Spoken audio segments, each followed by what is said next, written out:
Bismillahirrahmanirrahim. Alhamdulillahi rabbil alamin. Allahumma wa salli wa sallim ala sayyidina Muhammadin wa ala ali sayyidina Muhammadin. Qala al-muallifu as-sayyid al-habib Muhammad Amin bin Idrus bin Abdullah bin Umar bin Syekh Abu Bakar bin Salim Al-Alawi Al-Husaini fi kitabihi Kitabul Adab hafazahullahu ta'ala wa nafa'na bihi wa bi ulumihi fid din wad dunya wal akhirah. Amin.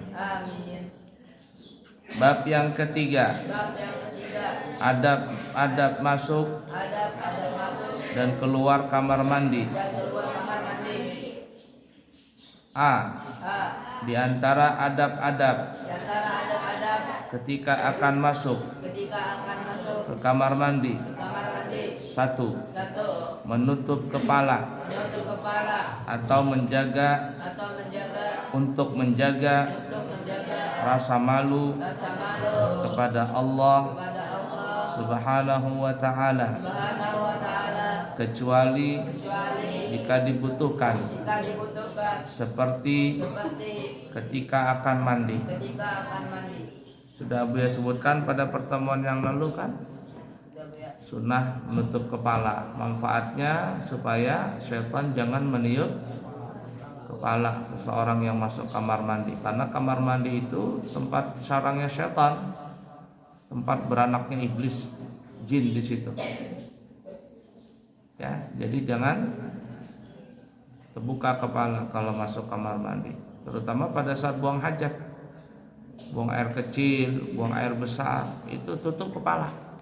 Kalau nggak ditutup ya tadi setan niupin di kepala itu, sehingga anak itu ya tadi udah pintar-pintar, bodoh aja, ngelawan saja, susah saja dinasihatin. Apa sebab? Karena tadi setan niupin di kepalanya. Fahim tuh? Kalau bisa juga jangan nutup kepala saja, tetapi apa juga kemarin ya? Apa yang ditutup juga? Telinga nih. Karena kenapa telinga? Ada tulisan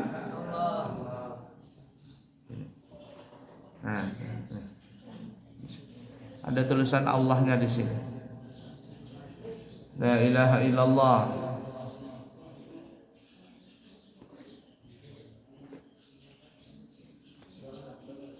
Sayyiduna Abu Bakar As-Siddiq radhiyallahu ta'ala anhu berkata, ya ayyuhan nasu istahyu minallahi fa inni la adallu idza ataitu al-khala'a ughatti ra'si istihya'an min rabbi.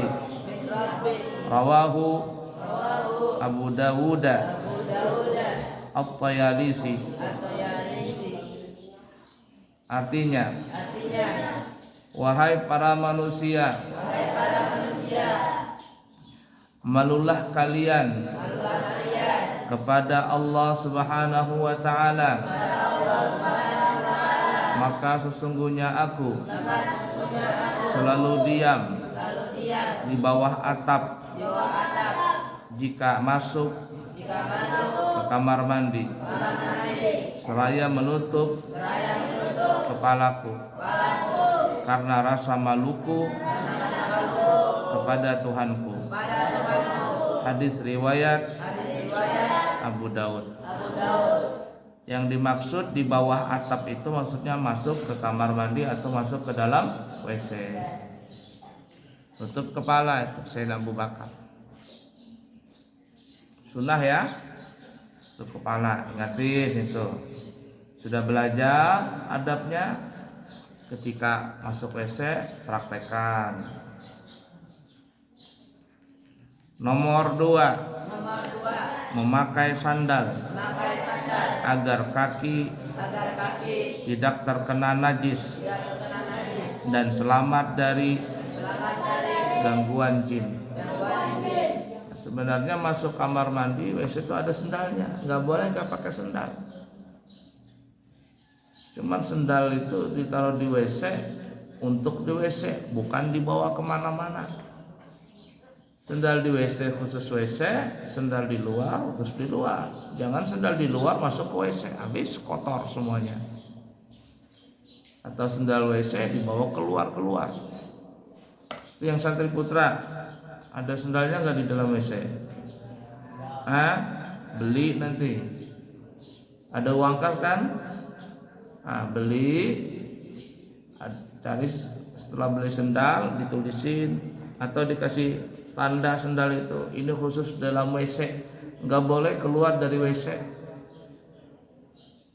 Paham nggak?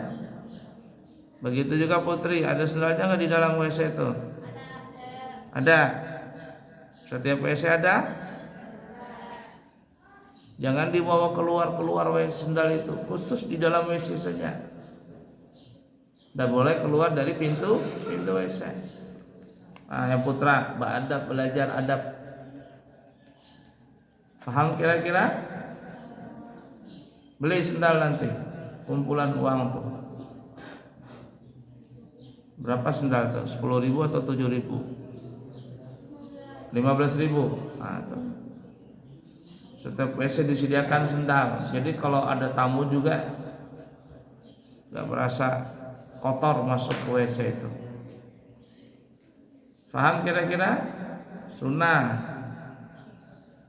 Kenapa? Karena kalau ada orang masuk WC tidak pakai sendal, itu diganggu jin. Makanya jin itu masuk ke tubuh manusia, dia biasanya bersarangnya di mana? Bukan jin, bukan setan. Orang kesurupan tuh sarangnya di mana dia? Ujung kaki itu ujung jari, bersarang di situ dia. Nah, di antara pelipitan jari-jari itu situ jinnya bersarang. Orang kesurupan tarik situ picik, takut siap jinnya. Paham kira-kira? Nah, tuh yang nggak pakai sendal tuh ya, itu jadi jin, nggak bisa dinasihati. Jin itu kan muncul, makhluk yang paling muncul tuh jin. Itu. Paham kira-kira? Wallahu a'lam bishawab. Tetap saja di situ, jangan kemana-mana. Sambung lagi besok. Bismillahirrahmanirrahim. Alhamdulillahirabbil alamin. Allahumma shalli wa sallim ala sayyidina Muhammad wa ala ali sayyidina Muhammad. Qala al-muallifu al-imam Abu Fida Ismail bin Katsir Al-Qurashi Ad-Dimashqi fi kitabih Syama'ilur Rasul rahimahullahu ta'ala wa nafa'na bihi wa bi ulumihi fid din wa dunya wal akhirah amin. Al-Imam Abu Dawud At-Tayalisi berkata,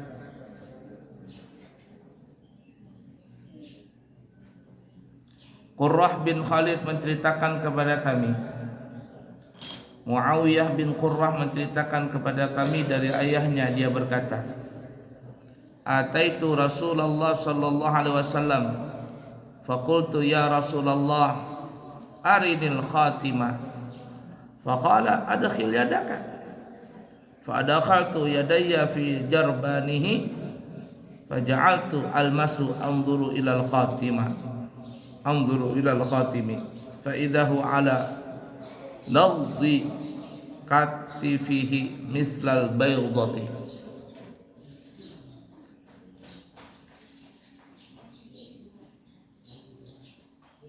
fama mana'ahu dhaka an ja'ala yad'u li wa inna yadi la fi jarbanihi.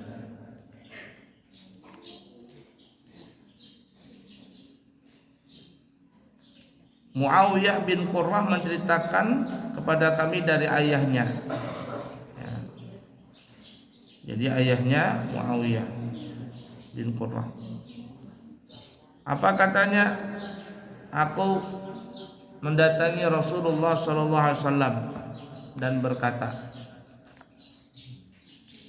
"Ya Rasulullah, perlihatkanlah stempel itu kepadaku. Aku kepingin lihat ya Rasul. Boleh enggak?"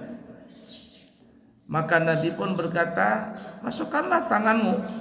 Nih, coba kalau kamu mau lihat, bukan hanya lihat," kata Nabi, "pegang sekalian nih.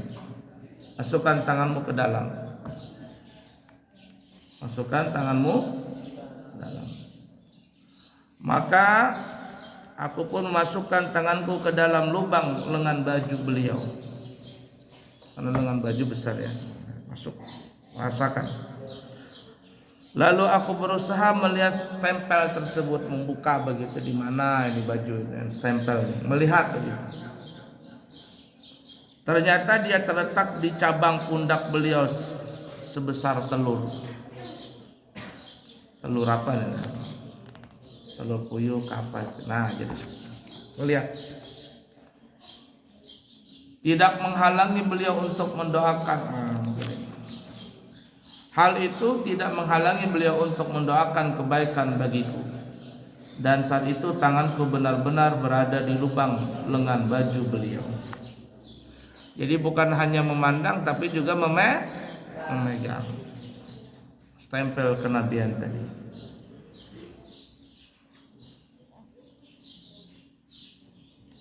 An-Nasai meriwayatkan dari Ahmad bin Sa'id dari Wahab bin Jarir bin Qurrah bin Khalid dengan hadis tersebut. Sallallahu alaihi wasallam. Abu itu sebenarnya kepingin belikan kitab ini, cuman nanti orang tuamu nggak sanggup lagi beli kitab ini. Bagus, penting kitab ini. Ya. Syama'ir Rasulullah, Syama'ir Rasul. Ala kulli hal seperti itu. Insyaallah nanti besok sambung lagi. Wallahu a'lam bishawab. Walhamdulillahi rabbil alamin.